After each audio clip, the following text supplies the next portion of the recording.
Hello there, and welcome to the Mission Gathering Christian Church Disciples of Christ podcast. I know if you just heard Christian Church, you almost clicked away, but maybe you can stay, and I get it. The words have baggage, and believe me, we know. That's actually kind of why we're here and doing this podcast. Because Mission Gathering is a community that is daring to tell the truth about power and daring even to believe that love is stronger than the powers of empire. This season, this Lenten season, we're in a series called Unlearning Empire. And here's what that means. It means we're naming honestly out loud without flinching everything that has shaped us. The stories we inherited about who has worth, and who doesn't.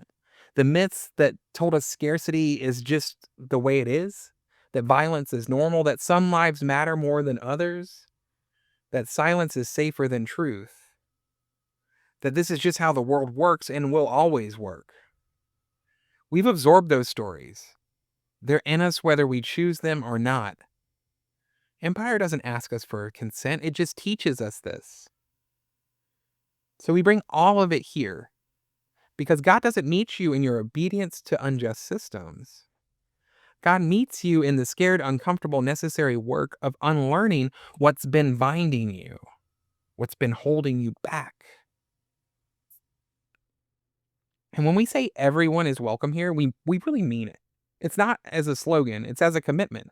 If you're black, brown, Asian, indigenous, or white, if you're straight, gay, lesbian, bisexual, pansexual, asexual, queer, trans, non-binary, intersex, or questioning, if you are partnered, single, divorced, polyamorous, or still figuring it out, or maybe it's just complicated, if you are housed or unhoused, neurodivergent or neurotypical, disabled or chronically ill, thriving, or just absolutely exhausted, if you grew up in a church, if you were pushed out of church, if you were taught that God looked nothing like you, if you are listening to this today with a deep faith, a restless doubt, a righteous anger, or just enough energy to press play, you are welcome here, friend. Fully, joyfully, without any asterisks. Because here's what we believe. Empire loses its grip when people choose truth over denial, relationship over domination, abundance over fear, love over control. We're not here to rehearse the stories that have harmed us. We're here to practice a different way, to unlearn what empire taught us about God, about each other, and about ourselves, and to remember what love has been saying this whole time underneath all of that noise. So if you're willing to keep going, to join us, bring your whole self, bring your questions, bring your resistance, bring your grief, your anger, and your hope, bring your tenderness, bring the parts of you that got disciplined into silence, bring the parts that are still learning how to trust. This is a space where God is already at work in acts of service that look like power turned upside down, in communities that choose care over calculation, and in every single moment, someone refuses to look away and instead chooses to love more deeply. Welcome to Mission Gathering. Welcome to Unlearning Empire, and welcome to a community where empire does not get given the final word because love gets the final word.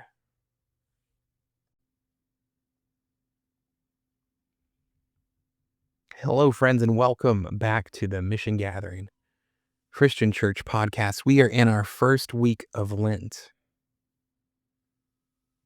If you've been following the podcast, there is a devotional that I've made with some original artwork and some questions that you can find on Amazon, or you can find by emailing me at Andrew@Mission Gathering. I can send you a PDF of it. But as we get into today, I want to say these things to you. Start with this sort of poetry. God meets you in gardens. God meets you in deserts, in abundance, and in hunger. Not to test your worth, but to teach you trust. This Lent, this wilderness season, It's not a place of punishment, but a place of unlearning. So breathe, let the noise drop, because you are not here by accident.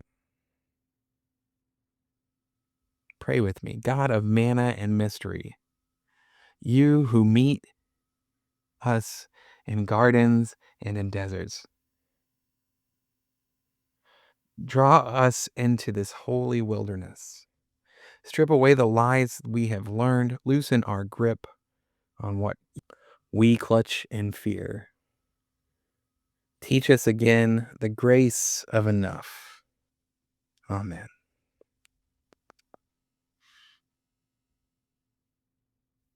So, the passages we work with today, the Bible verses we reflect on, are Genesis chapter 2 and chapter 3. That's the story of the garden, right? Where the serpent tempts the humans to eat from the tree that God told them not to eat from. And then our second is from Matthew chapter 4, and I'll post those verses in the show notes.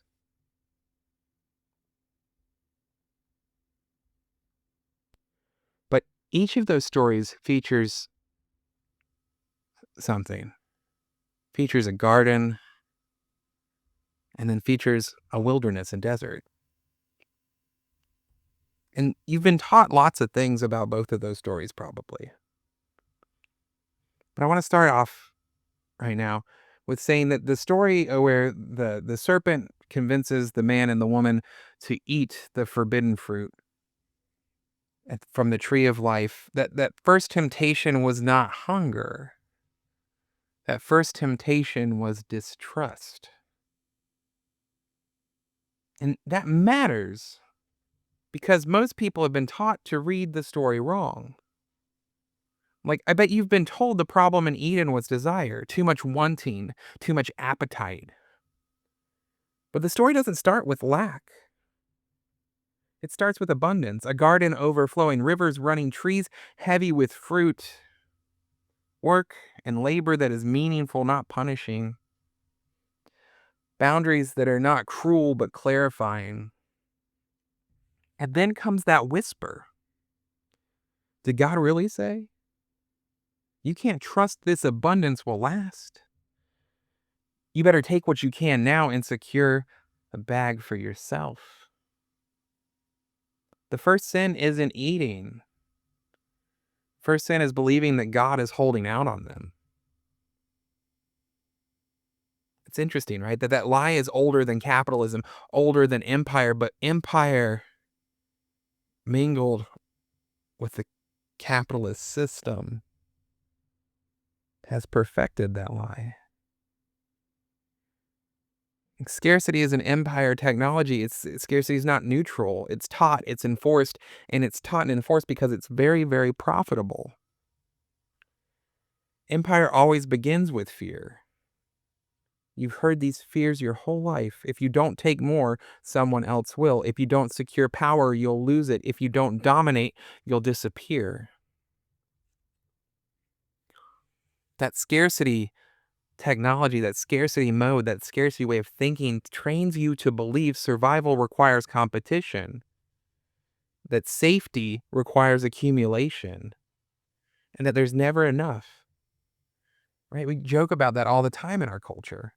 There's not enough money, there's not enough time, there's not enough worth, there's not enough love.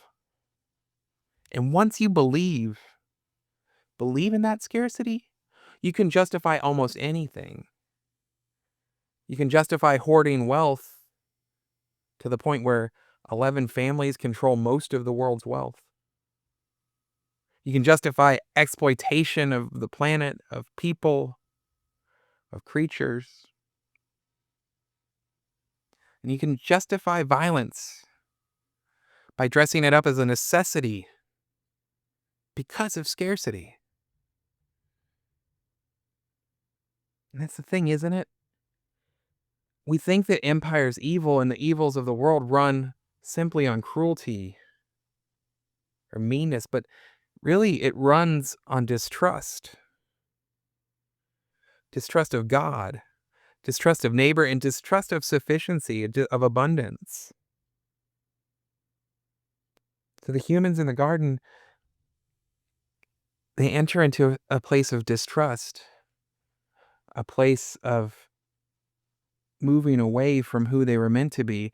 And Jesus, after his baptism, enters into the wilderness, again, full, not empty. He's full of the Spirit, full of calling, full of the belovedness that God had spoken over him. And it's interesting that when he's full of those things, full of those good things, that's when temptation comes. Not when identity is weak, but when identity is clear. The tempter doesn't offer evil. The tempter offers efficiency. Let me say that again. The tempter doesn't offer evil to Jesus. The tempter offers efficiency. Turn these stones into bread. Is the tempter saying, use power to secure yourself? Rule the kingdoms of the world. Is the tempter saying, use coercion to get results? Jump from the temple. Is the tempter saying, use spectacle to prove your worth? Every temptation, whether it's in the garden or in the desert, asks the same question. Will you trust God, or will you manage your own survival? Jesus refuses the scarcity economy. For Jesus, there's bread without control, without the need to control others in order to have what you need. There's power without domination, because power with domination is something Jesus cannot do. It's not in the nature of God. There's glory without performance. Jesus doesn't deny his own hunger. He denies the lie that his hunger justifies the harm of others.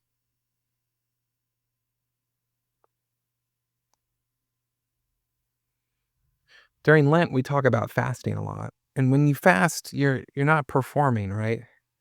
You're not performing a discipline. Like, we fast because Jesus fasted in the desert. But you're not performing a discipline. You're not gearing up for some sort of spiritual decathlon. You're practicing trust.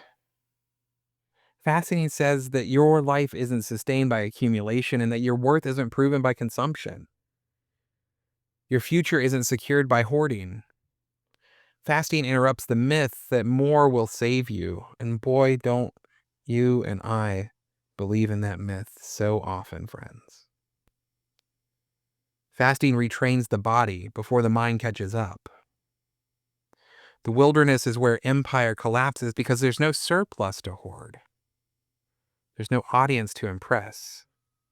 And that's why Lent is a season that is so dangerous to the powers of this world, because it loosens empire's grip over you.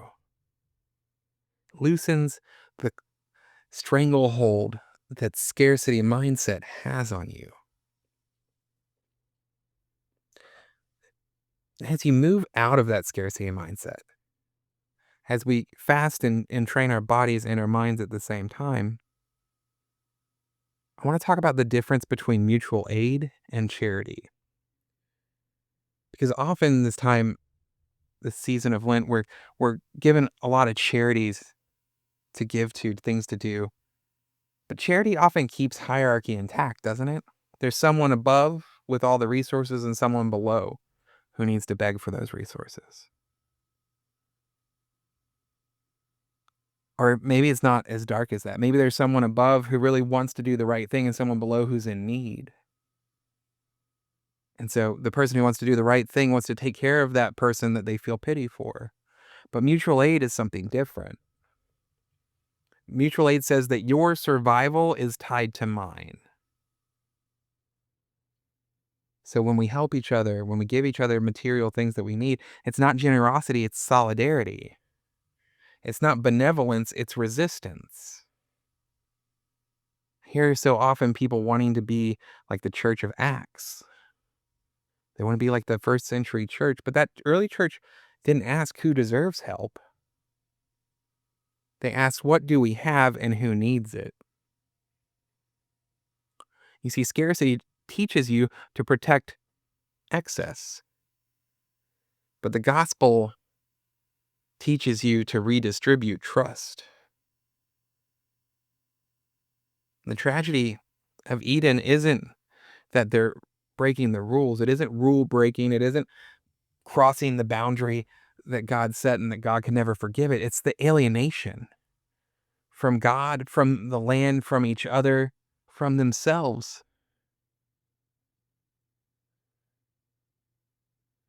Think about that. It's what happens to us as well. Don't you feel alienated from God, from the land that you are a part of, from the people around you, from yourself at times? You see, Jesus steps into that wilderness and that wild place, that same space of alienation, and we can follow him there. But when Jesus takes us back, Jesus doesn't take us back untouched, doesn't take you back untouched. He takes you forward through the wilderness into a community that knows there is enough. There's enough bread. There's enough grace. There's enough belonging. There's enough space at the table for everyone. First temptation wasn't hunger. You know that in your soul. It was distrust. And every act of trust, every fast, every shared meal, every resource released is a crack in that stranglehold that scarcity has over us from empire's machine. So this time of Lent that we're beginning isn't about becoming less human. It's about becoming more human, or free to become more human. Free from the lie that you're on your own, free from the fear that there won't be enough for you, free to live as if God actually means what God says.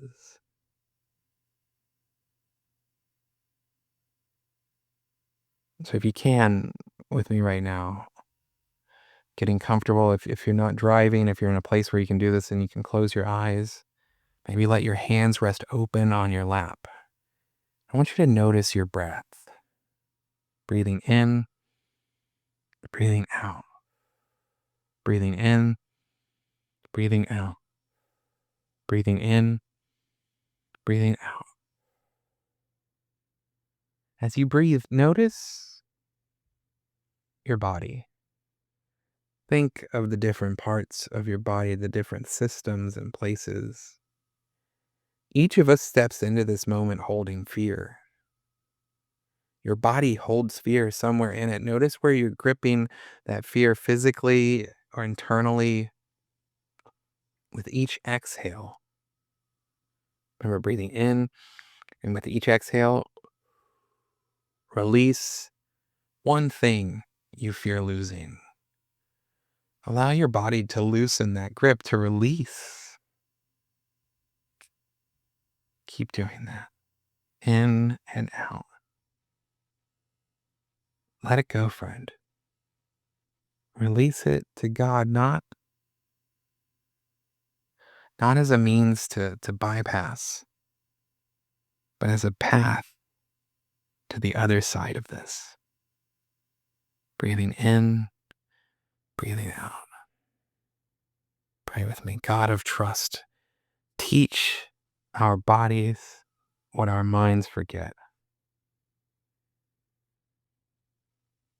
Teach us that there is enough.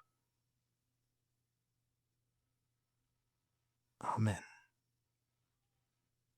This week, I want you to look at your life.